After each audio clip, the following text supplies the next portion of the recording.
Hi, welcome back. I'm Larry. This is my studio. We're working on an acrylic project. This is writing stable pots.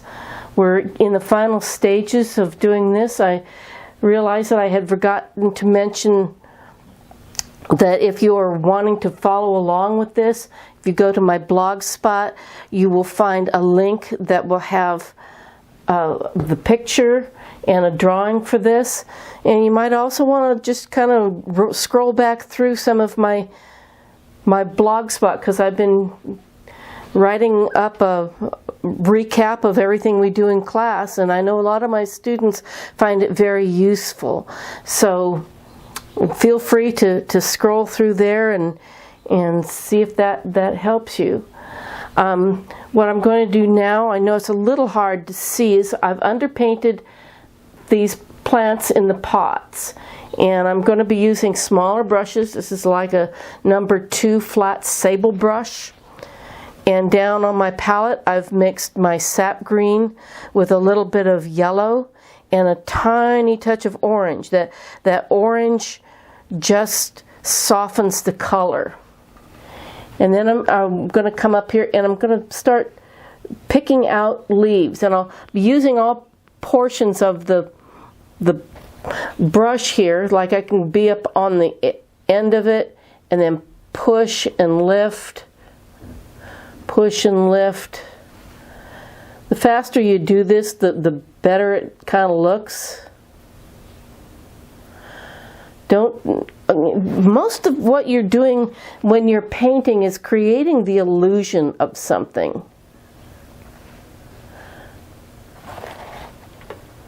You know, so don't feel like you've got to create leaves and everything that look like a botanical drawing. That's not what this is. This is more of an impressionistic idea of what's going on. You can always change the color, put a little more bit of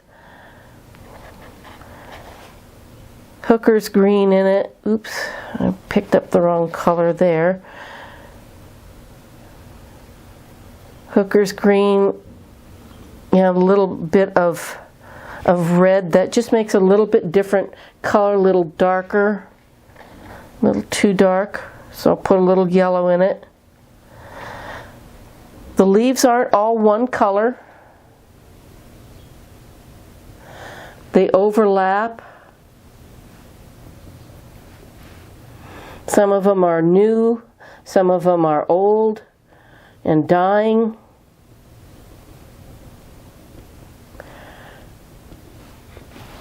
You can put in some, I just picked up some burnt sienna, little orange, mixing it with some of the mud on my brush, just putting in some of those different colors. Now I'm kind of scumbling. I'm just kind of going around my painting here and just suggesting these, putting in some of these shapes. That's all they are. They're not anything other than shapes. If at the end of this looks like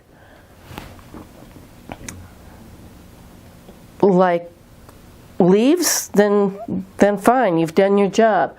Put a little bit of red in that, because I got a little bit of red over here, and maybe this is a part of the plant that's dying, or maybe it's a different type of plant. I tell my students that, you know, make up stories. I'm just kind of pushing and lifting a lot of times, or dabbing, but I want these leaves to have all different shapes. I want them to go in all different directions. Rinse my brush, come back to the sap green and yellow.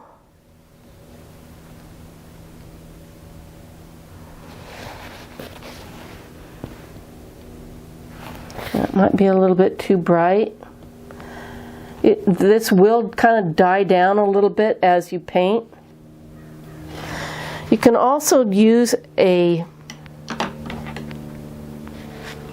a round brush. This is just a small round brush, if that feels better to you. I know a lot of people are used to using round brushes.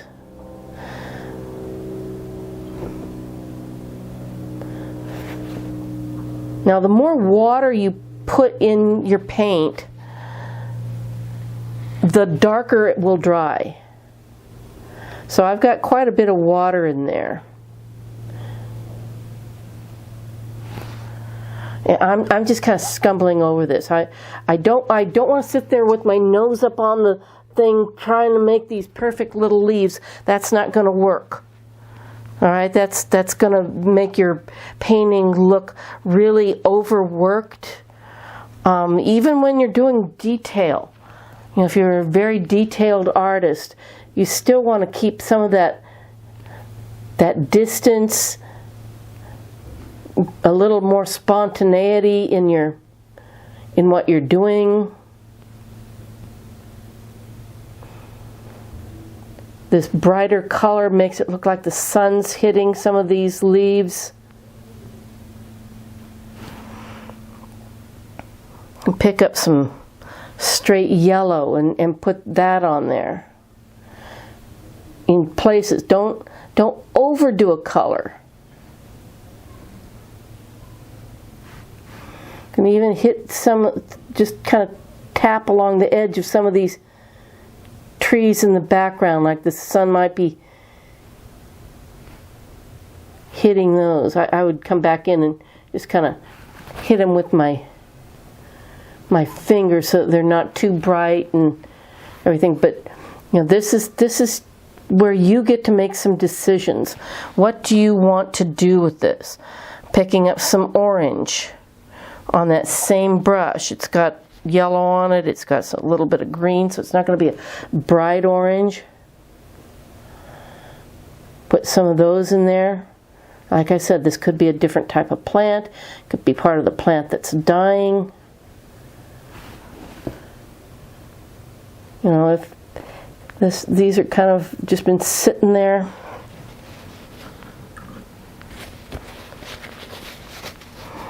Get a little bit darker green. Picked up my Hooker's green. Come back in here, throw in some of those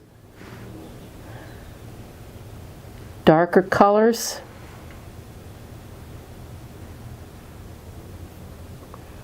Just skip around. And even throw in, take my Hooker's green and a little bit of ultramarine blue and a tiny touch of white, like I did back up here, and just throw in some of those shadow, you know, leaves that are in the shadows. You'll see them if you look for them.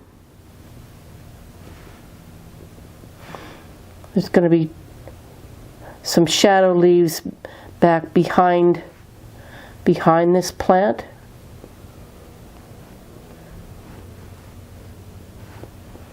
Down in here. Come back, pick up some of the yellow and green.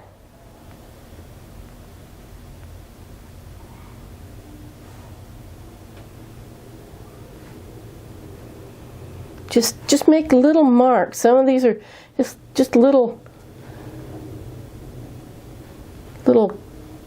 curly cues or dashes, dots. Right, that's the back one there.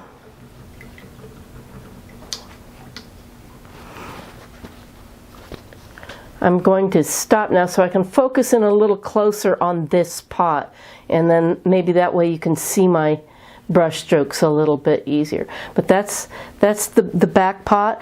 When it's dry, I will look at it and see if I need to brighten anything. But for now, I'm going to just let that dry. I'll be right back. Okay, I'm back, and I've kind of come in on the closer pot now, and I want to show you what I'm going to do with this. First, we've got and I'll show you on the top here because it's a little bit hard to get the whole pot in focus. But there's a piece of wrought iron that goes all the way around here. And it doesn't need to be perfect. It's a very old, beat up wrought iron thing, pot stand. I'm going to take my burnt sienna, little orange, little white,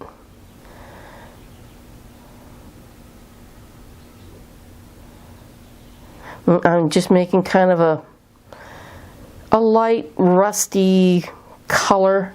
It's not as bright as the pots were. This is still my little round brush, and I just in places I want to wipe out some of that. So it's a little bit of a dry brush technique. Make little U shapes or comma shapes. Across there, there's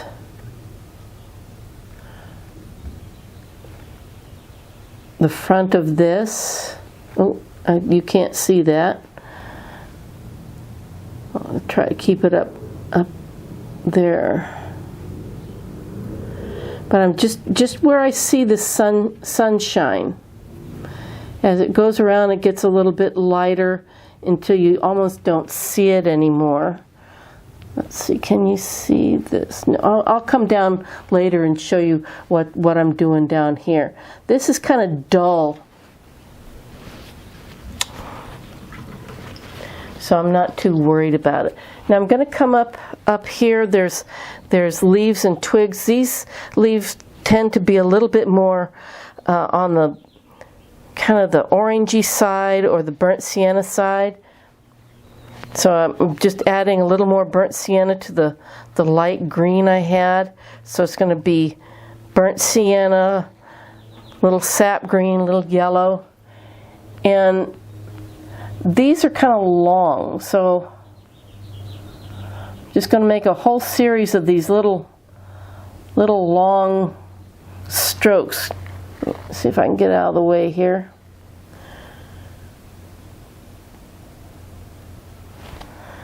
A little more burnt sienna to that, maybe a little touch of orange.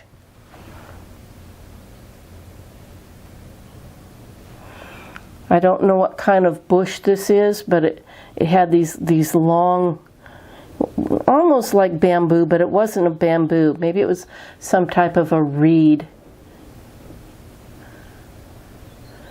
I don't, like I said before, I don't need to spell it out completely for my, whoever's looking at this. I just need to suggest. Let your viewers, whoever's watching or looking at your painting, let them fill in some of the blanks. I'm looking at that. It even had some kind of bright, almost red one. So I'm in that brush. I'm just adding some. This is naphthol. Maybe I'll try the. First, I'll try the. Yeah, that's a little better. This is a cad yellow or cad red light. Just throwing in some of these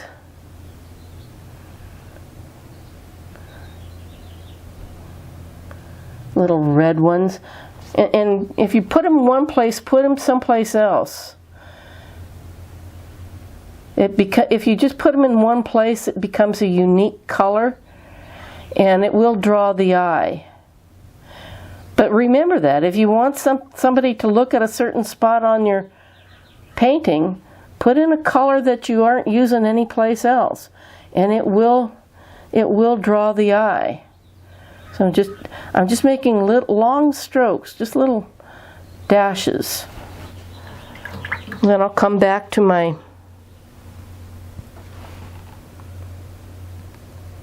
green and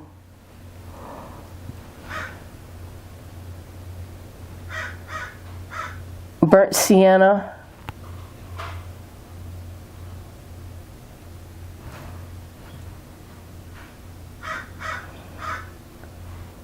And I'm just quickly making little, and overlap. Don't be afraid to overlap, or be afraid to leave some of that dark. That's why we put all that dark in there. It becomes shadows. It becomes texture. I'm going to add a little bit of the hooker's green to that. Hooker's green is a little darker, a little bluer.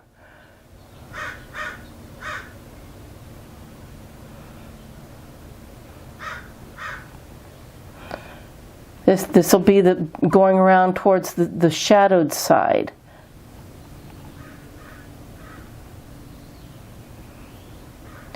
So, don't be afraid to get in there and just dabble. Just you're suggesting. You're not doing a. If you are into botanicals, that's great, but that will take a lot longer than a lot of beginners want to do.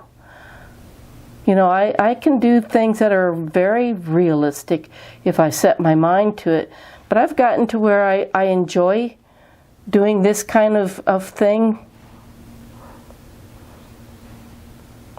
I just picked up some blue and my hooker's green and a little bit of that burnt sienna. Throw just a tiny touch of white in there, because these are going around into the shadow part of the plant.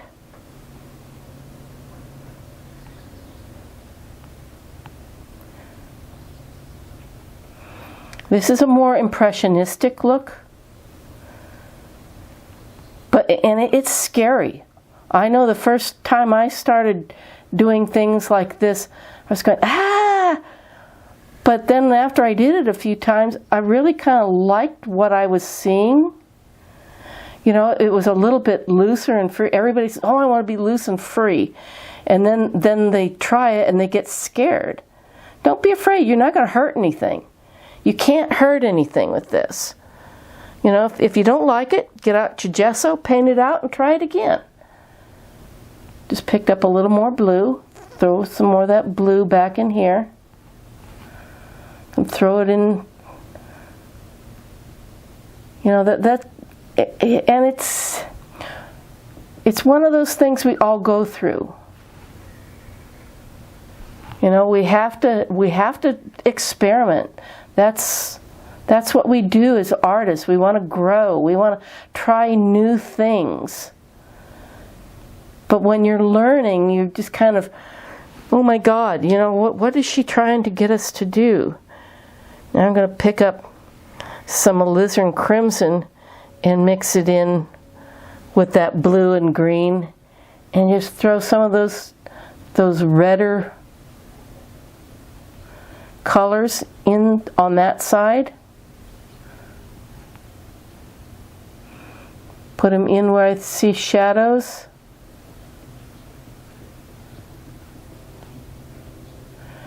Now you may or may not be able to see these, but they're there. Now there's one little thing that's coming out of here. I don't know where it's coming from. Take my yellow and my sap green. And this kind of looks like it might be a succulent that's grown out of something. But I just kind of liked it sitting there all by itself, just kind of peeking out from between the pots.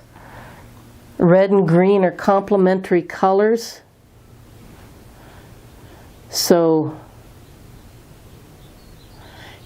putting some red and green together, which is basically what we have with this